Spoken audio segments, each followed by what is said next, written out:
Welcome back. Time to bring in our panel right now as we preview the primary this coming Tuesday. Here with us in studio today, we have Politico's Adam Wren, the author of the Importantville newsletter on Indiana politics, Abdul Hakim Shabazz from IndyPolitics.org, as well as UIndy political science professor Dr. Laura Wilson and Purdue political science professor Dr. Martin Sweet. Great to have you all with us here today. Martin, we're just a couple days away from this primary now, but these last few days, some other major stories leading the news and getting the attention of these candidates for governor, including the potential reclassification of marijuana and these protests that we've seen at IU and elsewhere across the country. What kind of impact do these issues have on the primary and more broadly on our state this year?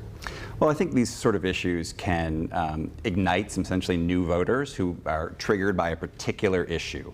For the most part, though, I think we expect sort of the turnout of this election to be relatively small. So it's possible that if you get some new voters, you can move the needle a little bit.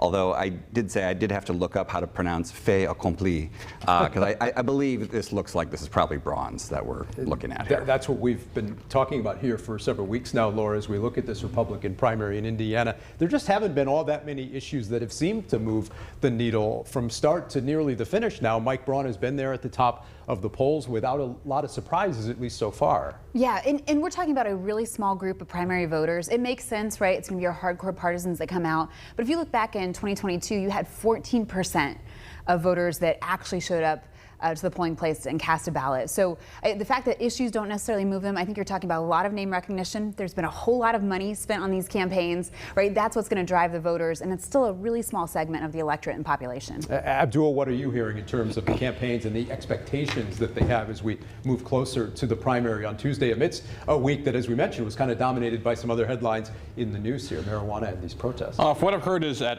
Mike Braun is still ahead, although his lead is a lot smaller than it was earlier with our poll we did in the politics, the poll you folks did at Fox 59.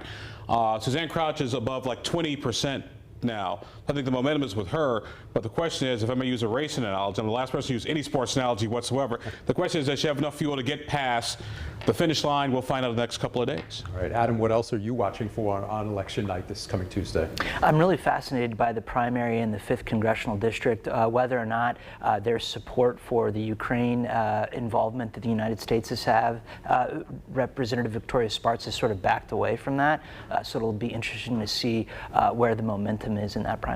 We've seen some interesting campaign mailers in that primary. Chuck Goodrich dressed in a tutu in one ad from the Spartz campaign. Laura, we've seen all kinds of interesting advertising, some of them, as we just mentioned, they're bordering on the bizarre at times. Yeah, I mean, there's been a lot of money, a lot of communications. There is that concept in negative advertising where sometimes it backfires against a candidate. Do you think sometimes voters just end up tuning out, maybe? Oh, I think they absolutely do. It's political noise, right? And if you are paying attention, you're looking at what's included, how does it make you feel about the candidate, does it change how you thought about them before? But there is a certain threshold where at the end of the day, you're just like, oh my God, it's too much. It's too much. I've already made up my mind. I've already decided if I'm going to vote, who I'm going to vote for. And we've probably passed that threshold in those campaigns. So Martin, what does that mean if a lot of voters tune out and just don't end up participating and it is a low turnout election as we've been talking about and possibly expecting? Right. So in a primary, you're going to have, as Laura said, sort of those hardcore supporters. That's who will be there. I think the rest of Hoosiers are a bit tired of this and probably have better things to do. Yeah. Adam, what are your thoughts on turnout here, and what are you hearing about that from some of the campaigns here leading up to Election Day? You know, a number of the campaigns have been sending out texts advising of their get out the vote rallies that we're going to see over the next few days. But if you look at turnout in a place like Hamilton County, where you would expect a lot of civic participation, a lot of the GOP base resides there, we're seeing it as low as 4% in some sectors of the county. So that's disturbing. Abdul, let's talk about some of these other races on the ballot. The 6th district race is one to watch. We mentioned Jefferson Shreve. You ran against him in the mayoral primary last year when he was dealing with a very different electorate. Now he's been somewhat reluctant to kind of answer questions about perhaps some of the positions he has to take, which may be a little different than what he had to take in the mayoral race. Exactly, and the challenge is for the opponents running against Jefferson is, it's one thing to say, hey, he's got a negative record, he was changed on abortion on Donald Trump, but if you don't have a delivery system to get that out on the airwaves and get that message out to the voters, it doesn't really matter. And Jefferson's still got a ton of money out there to spend over the next couple of days, and whether you're Jeff Rotz or Jameson Garrison or Mike Speedy, you don't have those type of resources resources.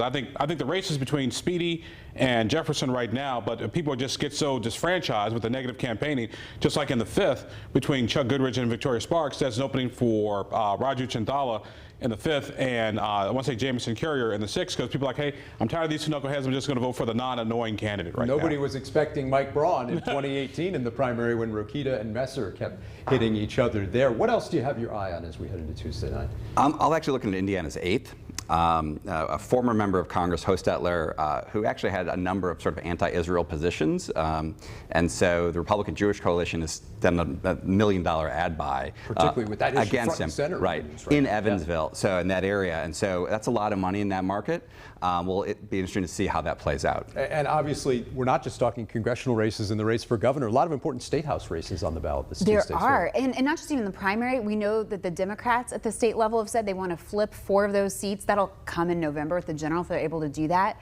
But I think there's a lot at stake here. And speaking of the state house races, I'm interested to see in those congressional races, you have several state representatives and senators who are interested in climbing up to the federal government.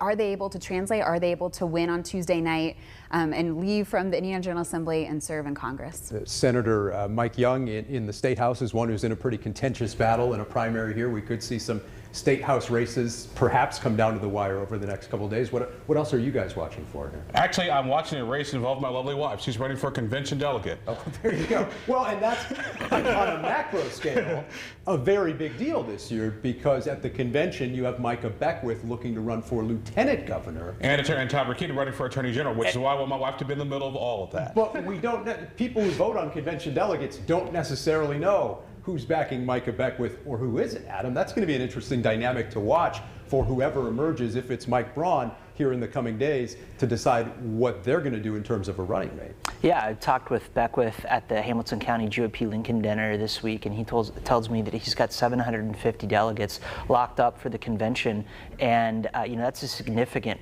portion, and so he's going to be able to have some significant power on the floor. And Artie, in the 2020 convention fight, Artie was able to exercise a lot of that. We'll see how all of that plays out for sure. Our thanks to the panel. They'll be back coming up. Also ahead, we're looking at the latest polling numbers in the race for president and how it's shaping up to be a close race in the fall.